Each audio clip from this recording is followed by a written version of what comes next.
اطلع بقى على القسم التاني. مش عارفه ايه ده بقى. ايه ده ايه ده ايه ده؟ دي طيور. طيور. هنا بيوريك كل الطيور برضو، كل انواع الطيور.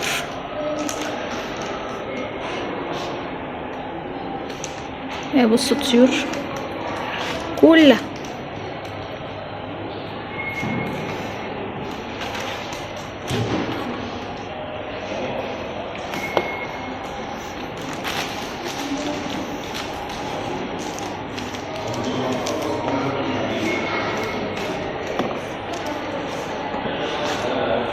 ايه ده؟ طائر النورس. ده طائر النورس. مش عارفه والله، المفروض يكتبوا على كل حاجه، مش كاتبين.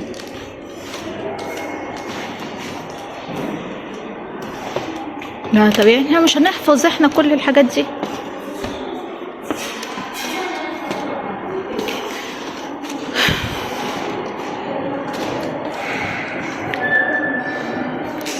دي كل انواع الطيور اللي بتطير.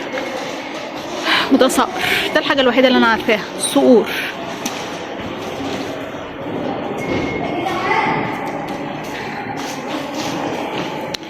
ودي كل ديت الحمام. ايه ده ايه ده ايه ده؟ الطيور الجارحه في افريقيا.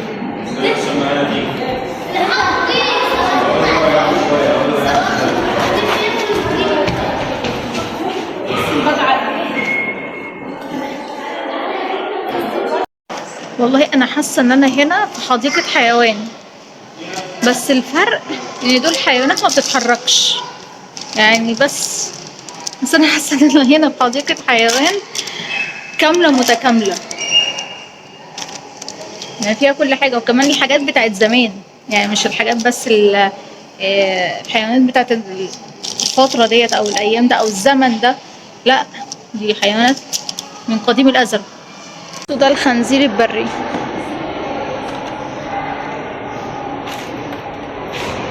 ودي ايه دي ارانب برضو بريه.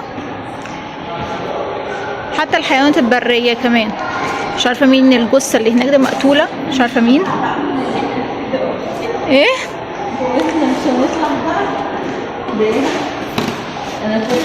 هو ايه ده؟ دي غزاله بريه.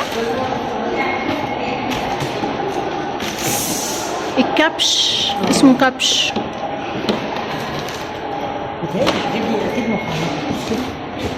كلها مش بجد، مش حقيقة اكيد. هي مش حقيقة بس. لا مش حقيقة. خشب. معقول خشب؟ بصوا الذئب وهو بياكل الحيوانات. الذئاب بتاكل الحيوانات، وده جاي عشان ايه؟ يخلص عليها كمان. هنا برضو بيوريكم شكل القهاوي زمان عاملة ازاي، او اتنين قاعدين بيشربوا شاي، والراجل اهو بيعمل طلبات، وبيقعدوا يغنوا او يعزفوا يعني على المزمار.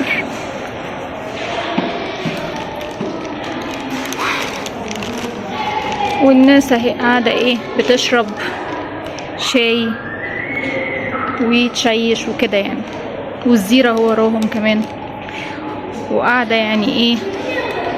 قاعدة بسيطة كده، عكس القهاوي بتاعت الكافيهات بتاعت النهاردة.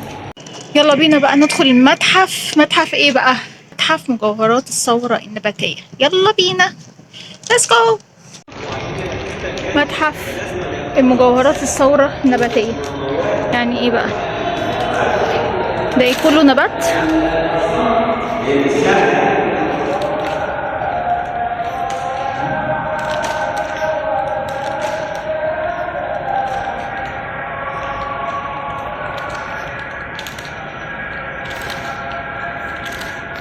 شيماء راحت فين؟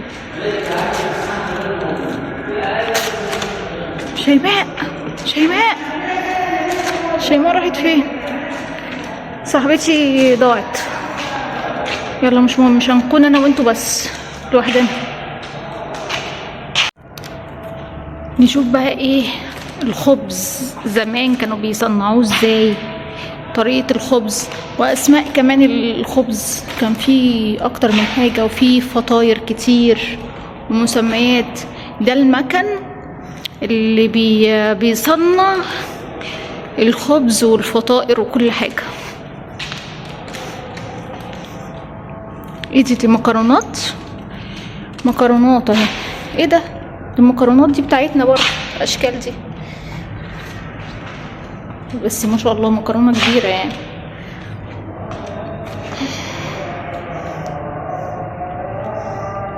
الله اكبر الله اكبر. مفيش مكان هنا نصلي فيه صلاه الظهر اذن. وده فرن العيش عندهم زمان.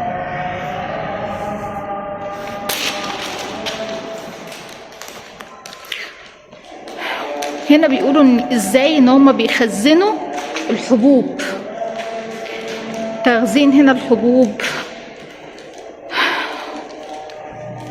انا تعبت، انا شكلي كده مش هقدر ان انا اكمل المتاحف كلها. احنا كده شكلنا مش هنقدر نكمل المتاحف كلها. هنا في 7 متاحف يا جماعة، ده 3 متحف ندخله. المكان كبير بجد. ده الشعير، ده شعير دوت ولا ايه ده؟ اصناف العلف، اصناف العلف الاخضر، الدخان. ودي اصناف الذرة برضو، دي الذرة.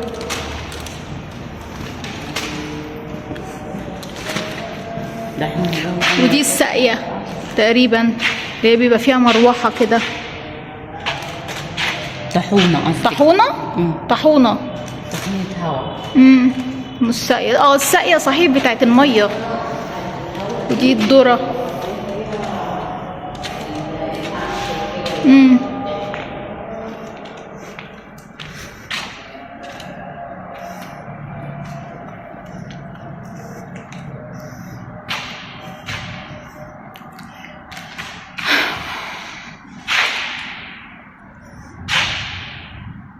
نموذج مضرب الرز.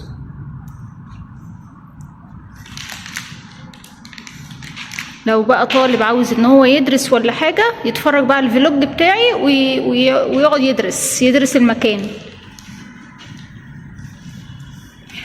كده. احنا ايه، نطلع نشوف مكان تاني مختلف. ده القطن، ده كده قطن. ما هو ده المتحف كله شامل القطن. لا قطن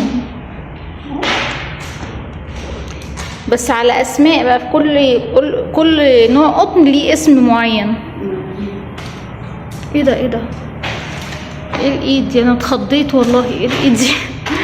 ماشي. ماسكين القطن يعني، ايد ماسكه القطن. انا اتخضيت اول ما شفت الايد دي. دي ايه دي؟ ليمون؟ لا ولا ايه؟ دي تمثل اللون الافضل لانواع الناس القطن على اختلاف انواعه. اللوز الاخضر. ايه اللوز الاخضر ده؟ قطن برضه. قطن ماشي.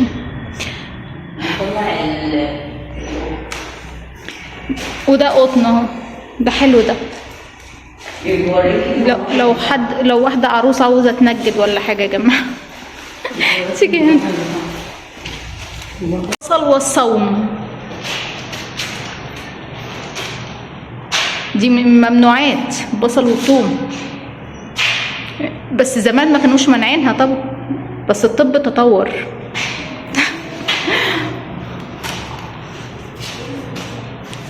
انواع البصل، حتى البصل الاخضر كان زمان برضو. اوكي. الدور التاني القصب والكحول، الدخان، بساتين، وهنا طنط، وهنا خرايط. ندخل بقى ايه، قاع. لو هنا بصوا بقية القاعات هنا. ايه ده المكان والله ده تالت متحف ندخله وتعبنا. ده الخضار، او ده ايه، ده الخضار، البطاطس والفاكهة والحاجات دي، خضار، خضار وفاكهة.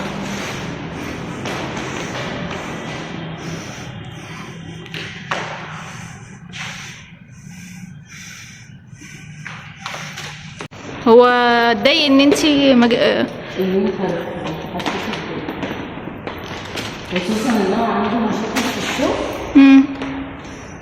سلم خالص. وهنا الفاكهة. مانجو تعالي نخطفهم كم واحدة. هذه الفاكهة بلاستيك دي؟ اكيد طبعا بلاستيك، وانا هكون بجد، او بجد كان زمان الريحة فحفحت. وايه دي بقى؟ التمر، البلح، يعني البلح، كل انواع البلح. وهنا بيقول لك طريقة الغسيل، غسيل الخضار، وازاي بيطلع كل حاجة، قولها لك بشكل عملي يعني. وهنا النخل فوق غصنك يا ليمونة، النحل. هنا دي البساتين التجارية، البساتين اللي هي الايه، الزهور يعني، الزهور اهي، الزهور الشتوية.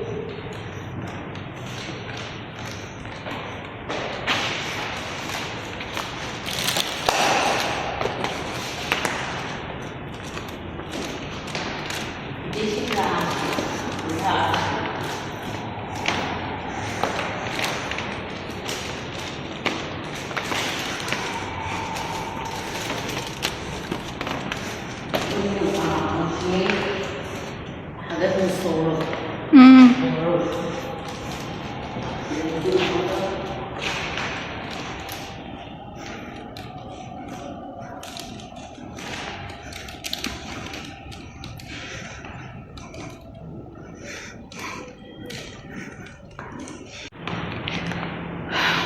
ايه ده؟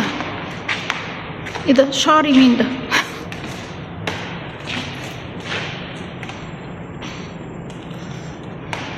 احبال، احبال كتان. وهنا خيط، خيط ايه بقى؟ احبال وخيوط. ايه؟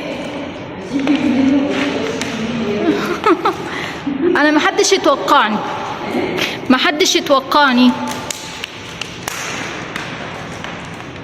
الزيوت بقى، ندخل عند الزيوت عشان شعرنا برضو، صح؟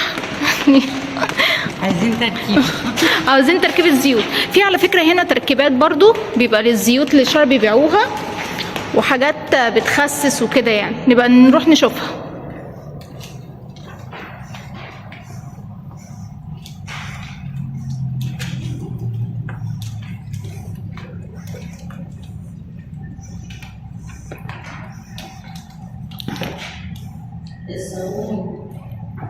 بدل ما احنا نشتري من بره ممكن نيجي نشتري من هنا. متحف المقتنيات التراثية، قصر الأميرة فاطمة إسماعيل سابقا.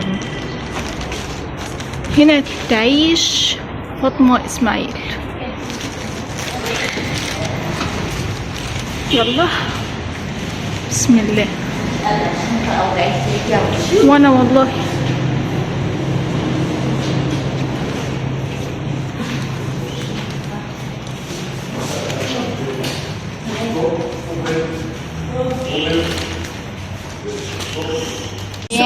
بص الكلبة، تعالي. شيماء مربية الكلبة دي، تعالي هنا، وهي برضو مش معبراها. بس عسولة الكلبة دي. بصوا المكان، كان حلو طبعا، مكان حلو يعني. لكن دي بيت كده انا خلصنا. هو في هنا حوالي، قال لنا كم متحف؟ 8 متاحف. في حوالي هنا 8 متاحف. طبعا احنا مش قادرين يعني، حرفيا مش قادرين. طبعا احنا خلصنا. ده كم يا شيماء؟ المتحف الكام؟ التالت؟ الرابع اللي احنا ندخله، الرابع. طبعا متحف الرابع دوت بتاع متحف القصر، قصر الأميرة فاطمة. وطبعا كان ممنوع ان احنا نصوره. صورت بس كده صور، ممنوع ان احنا نصور فيديو، وممنوع ان احنا نصور اي حاجه فيديو يعني. هي عايزة تشرب شكلها. اي حاجه فيديو يا شيماء، مركزه مع الكلب. اي حاجه فيديو. فطبعا علينا. ما عرفتش ان انا غير ان انا اصوره فيديو، اصوره سوري بوست. انا مهنجه. اصور بوست وانزله ان شاء الله على التيك توك وعلى الانستجرام. وكده انا مش قادره ان انا اخلص متاحف تانية او ادخل متاحف تانية. فخلينا بقى ندخل في الجوله اللي بعديها، وهو الا وهي معرض الزهور 2026. طب ليه كده؟ حرام.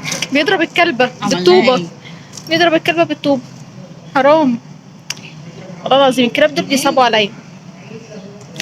هندخل بقى في الفلوج التاني، معرض الزهور 2026. يلا، let's go.